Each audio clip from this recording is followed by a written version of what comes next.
Now, have you ever felt intimidated by the idea of propagating, or you always felt that propagation was a little complicated, or you are not sure where to begin? Well, today I'm making this episode completely for you. I'm Priscilla. I am a wellness designer, plant educator, and the author and illustrator of my first ABC book of Houseplants. And today I'm going to share with you 10 easiest plants that you can propagate today. Are you ready? All right, the first plant we've seen before in the series, and it's a pothos. Now, any type of pothos. And the reason why they are probably one of the easiest houseplants to propagate is that they kind of give us a head start. Pothos grows aerial roots, and aerial roots can become water roots and soil roots. And so when you are propagating your pothos, you can simply cut below the node. And now if you're wondering what the node is, it's a nodule, and it's where you'll see that bumpy spot, almost like a joint on the plant. And also, nodes can become aerial roots, or most likely will form aerial roots in the future. And so you want to find that little node and cut below the node, because you will need the node to grow roots. That's where the roots are stimulated to grow. And once you cut your pothos, you want to allow the plant to callus. And that is one of the most mistakes, or common mistakes, I should say, that people frequently encounter when they are propagating, because they're cutting in water, which expose your cutting to bacterial or fungi or different type of funguses in its wound. And so you want to allow your plant to callus. Once it calluses, you place your plant in, or you're cutting in a jar, a clear jar of water, and you want to allow the node to be submerged in water, but the leaf outside of water. And when you do that, you can clean out the water every few days, and you will start seeing growth within 1 to 2 weeks. Number 2 easiest plants to propagate is spider plants. Spider plants are, I believe, plants that want to be propagated, because once again, they grow aerial roots.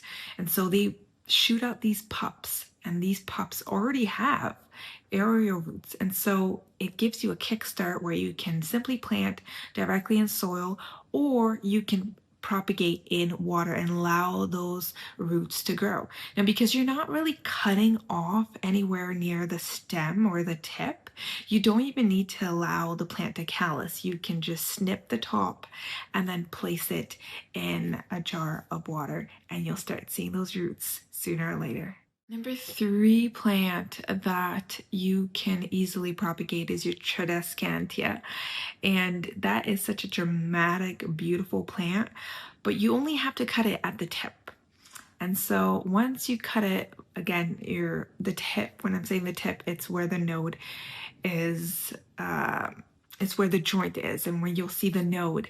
And if you can cut below the node, again, you want to allow the space, the area to callus a bit before you place it in water. But once you place it in water, you will see roots in a few days. Another plant that we've covered in this series, yes, it is the Monstera deliciosa. That is another plant that is extremely easy to propagate, and I'll link the video up here, because it just naturally grows these roots, these aerial roots that they use in its natural habitat to climb up trees. And so when you soak those roots in water, they'll develop water roots. And where those nodes are, those nodes will stimulate water roots as well if you're propagating in water. And so you want to cut below the node, and again, allow your Monstera wound to callus before you place it in water, and then you'll start seeing roots. Now you want to wait for the roots to be about 2 to 3 inches long before you transplant into soil. I recommend leaving your monstera in water for quite a bit of time and allow the roots to really form and grow. And that way it will be a successful transfer from water to soil. Another easy plant that we've covered on the series is the snake plant, the Sansevieria. There are so many ways to propagate your Sansevieria, and I'll link the video up here that I've done. You can cut the leaf, just a simple leaf, and propagate that. And now a quick tip when you're propagating the Sansevieria, if you cut the leaf in a V shape, you're allowing more surface area for roots to grow versus diagonal. And so when you're cutting, cut the tip in a V, your leaf in a V shape, and you'll see those roots grow. And now you might be wondering, how does a Sansevieria plant becomes a plant from a simple leaf? When these roots start forming and start stimulating, the Sansevieria starts shooting out little pups and little babies around that leaf, and that's how it eventually will become a plant. You can also propagate a Sansevieria by cutting different areas of the leaf. Like if you have a leaf and you cut one piece of the leaf, two pieces of the leaf, three pieces of the leaf, and I will put an image here to demonstrate. You can also do that as well. Again, cut the V shape and it will grow pups from that piece of leaf. It's one of my favorite plants to propagate. You might have noticed one of the common themes of these plants is that these plants store water within their stems and their leaves, and that's why they're so easy to propagate, such as the next plant, which I also propagated in the series, which is your ZZ plant. And your ZZ plant stores water in its bulb, in its rhizome. Rhizome is the proper terminology. I like to use bulb when I propagate with children, or if I'm teaching children, because it kind of looks like a light bulb. But it's rhizomes, and it stores water in there. And there's different ways of propagating your ZZ plant, which you can either cut from the tip of your stem, or you can actually leaf propagate. And when you're leaf propagating, you're cutting as close as possible to the stem. And you can propagate in soil, or you can propagate in water. Now, I have to give you a heads up. If you're going to try propagating ZZ plants, you got to be patient because they take quite a bit of time to grow roots. All right, I'm going to sneak in an interesting plant and one of my favorite plants that I use in the kitchen, mint. Yes, mint.